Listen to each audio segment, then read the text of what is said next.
Почитувана македонска јавност, почитувани членови на Комисијата за европски прашања, почитуван заменик министер, со леснотија го одбивте амандманот, меѓутоа сега ова прилика да го образложам амандманот ќе мора да се навратам и малку да ја претвориме во општа расправа, затоа што сите овие закони стигнаа на брза лента, тешко дека некој може да фати чекор со она што го прави власта.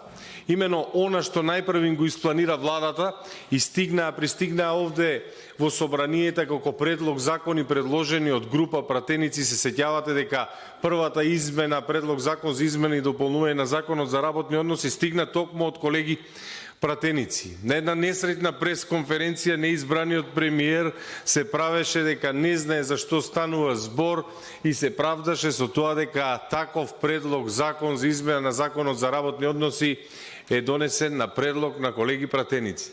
За еве денеска да гледаме како овде, кршејќи ги сите процедури, овој предлог законот за измена и дополнување на законот за работни односи пристигна, замислете, ни помалку, ни повеќе, туку украс европско знаменце.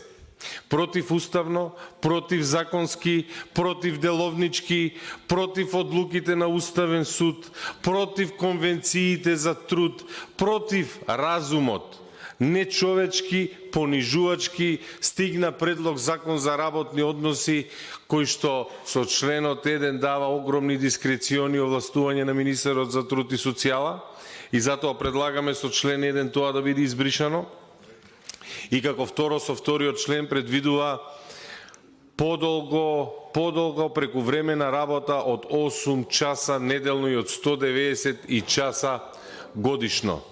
Сакам да знаете дека во Македонија со законот за работни односи е предвидена 40 часовна работна недела и прекувремена работа која што не може да трае повеќе од 8 часа неделно, односно 48 часовна работна недела. И тоа е усогласено со директивата за работно време и тоа е усогласено со директивите за транспарентност на работниот процес со Европската Унија. Ова кое што се случува не е усогласено со ниту една директива, со ниту една регулатива.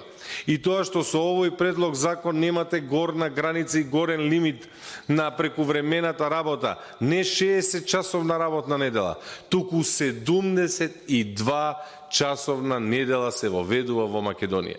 Затоа што во овој закон, ако го отворите, ако погледнете, ќе видите дека се воведува еден нов член во кој се дозволува прекувремена работа и се повикува на почитување на два члена. Членот 134, кој што се однесува на неделен одмор, кој што изнесува 24 часа, и дневен одмор, кој што изнесува 12 часа. Секој работодавец кој што ќе ги почитува одредбите од членот 134 за неделен одмор и 133 за дневен одмор, сето останато може да биде прекувремена работа. И замислете, македонска јавност, кој е аргументот кој што власта ќе го употреби пред јавноста за да ги смири тензиите. Ќе каже: не грижете се, во законот пишува дека прекувремената работа ќе биде со писмена согласност на работникот. Замислете, со писмена согласност на работникот. Самата суштина за постоење на законот за работни. Зошто реагирате, колешке? Па ајде да воведеме и закон за продажба на органи со согласност на донорот. Ајде. Закон за продажба на органи, ако има согласност да го продаде некој својот бубрек. Ке се согласите со таков закон? Па законите треба да представуваат, велат за законите дека се минимум морал и императивните норми во законите треба да ги штитат работниците.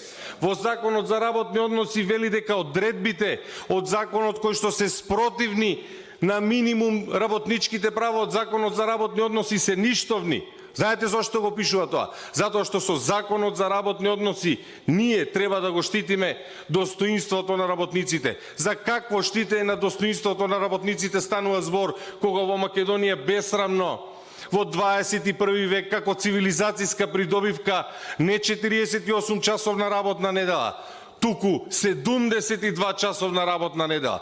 Погледнете ги истражувањата за продуктивност на труд. Па не еднаш сме говореле од оваа говорница. Во Македонија во последните години со владата на СДСМ и ДУИ имаме константен пад на продуктивноста на трудот. Погледнете ги податоците дали зголеменото работно време допринесува за зголемување на продуктивноста или влијае обратно пропорционално. Јас ќе ви кажам, студиите за работно време укажуваат дека експлоатацијата на работникот, односно принудбата да работи над 40 часовна работна недела, допринесува кон намалување на продуктивноста на трудот. И изговорите дека благодарејќи на овој закон побрзо ќе се граделе делниците. 120 работни часа еве да ставиме за една недела. Да предпоставиме, можат да го остварат двајца работници кои што ќе работат по 60 часа или тројца работници кои што ќе работат по 40 часови.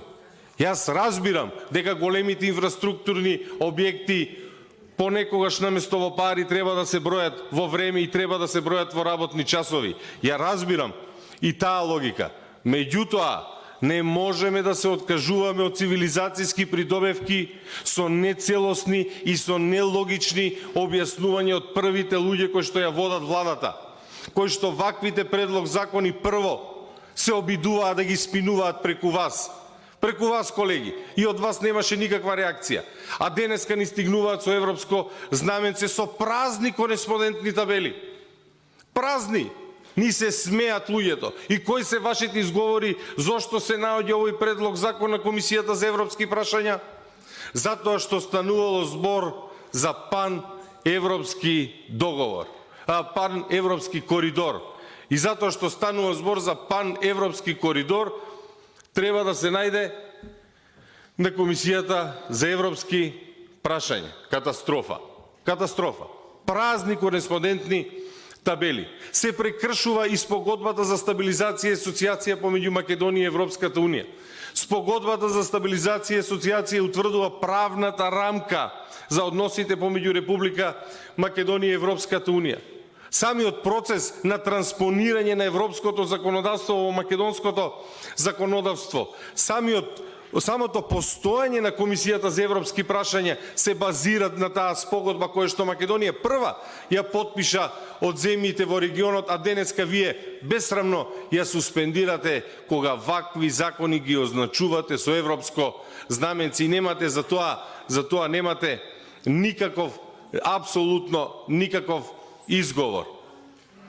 Уште еднаш останува фактот дека со вакви предлог законски решенија се штити само нечи бизнис интерес. Штитете го бизнис интересот, меѓутоа немојте тоа да го правите на грбот на работникот. Немојте бизнис интересите и профитите да ги градите на грбот и на здравието на обичниот работник.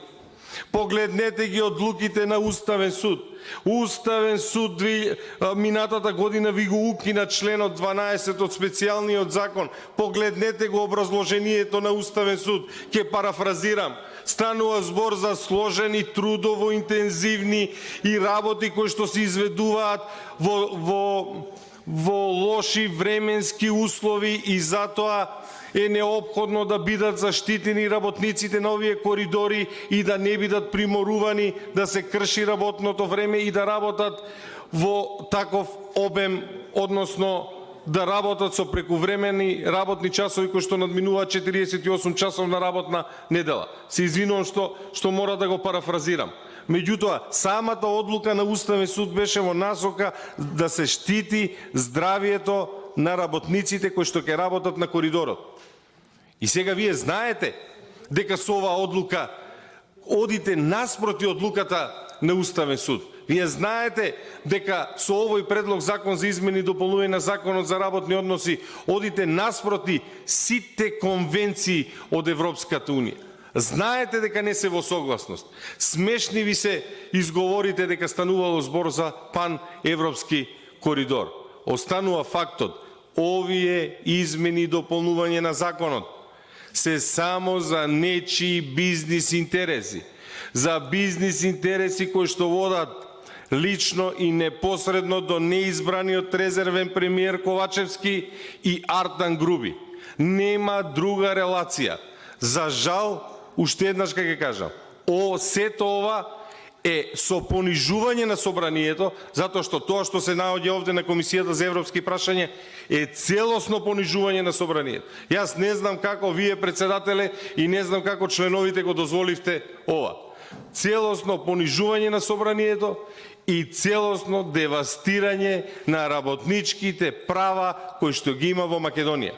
Не враќате буквално во средновековието. Апелирам